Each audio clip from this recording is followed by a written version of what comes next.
Well, at the same time, a Nigerian-led delegation from the West African regional bloc ECOWAS is in Niger to negotiate with coup leaders. Separately, member states of the ECOWAS group have begun a series of three-day talks in Nigeria on Wednesday, where they are discussing the way forward. And that's after ECOWAS threatened force if the junta does not restore President Bazoum by Sunday. Well, it's been a busy day. One of the Nigerian officers who seized power last week, General Salifu Modi, has arrived in neighboring Mali, whose own junta has supported the coup leaders in face of international pressure.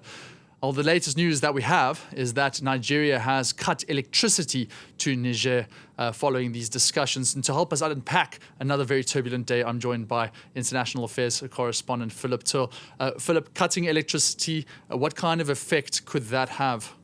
Well, it's actually, Jean-Emile, not a great surprise that this has happened. This has been something that's been talked about over the last few days. What pressure can Nigeria, which is also a member of ECOWAS, the chair of ECOWAS right now, that's where those talks are taking place in Abuja, what pressure can Nigeria put on Niger to restore Mohamed Bazoum to power? One of the key pieces of pressure it can do is to cut electricity. 70% of electricity comes into Niger from overseas. So the country faces pretty strong hardship if that electricity supply is cut off, which is what appears to be the case this afternoon. It's not a question of when that was going to happen or if it was going to happen, but how long it was going to take for that decision to be taken. It appears that meeting taking place in Abuja has made that decision, that electricity supply is cut off.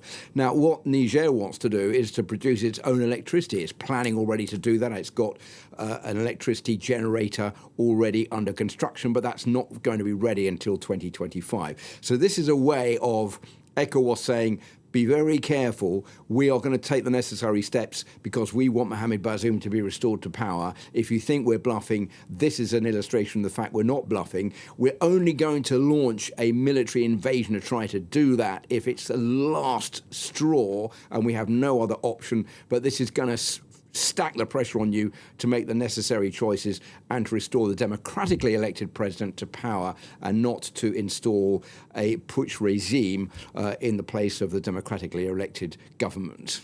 And now, on the flip side, we've heard that Mali and Burkina Faso, two countries which have putsch leaders installed, they've given their backing to the coup leaders of Niger, and they say that any infiltration by ECOWAS will be met with a similar force. How serious are those allegations, if we could say? That is also quite interesting because you have 4 members now of ECOWAS who have been kicked out of the organisation, who are important key members. There are 15 in all, so 4 have now been excluded, the latest one being Niger because of this coup last week, but you also have Burkina Faso, Guinea and Mali.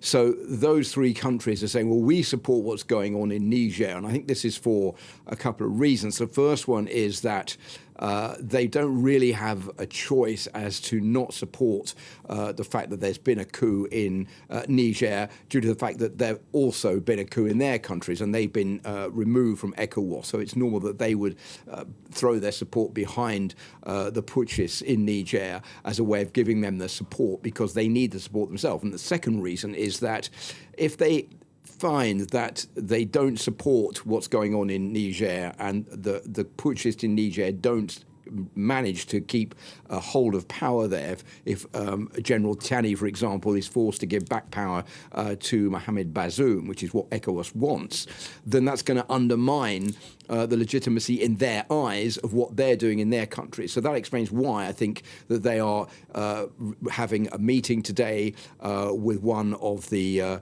former government officials who was dismissed by General Bazoum, who's been in league with the putschists, like General Salifu Modi, who has been travelling to Mali this afternoon. So all of that is quite an important event over the past few days. So we have those meetings going on.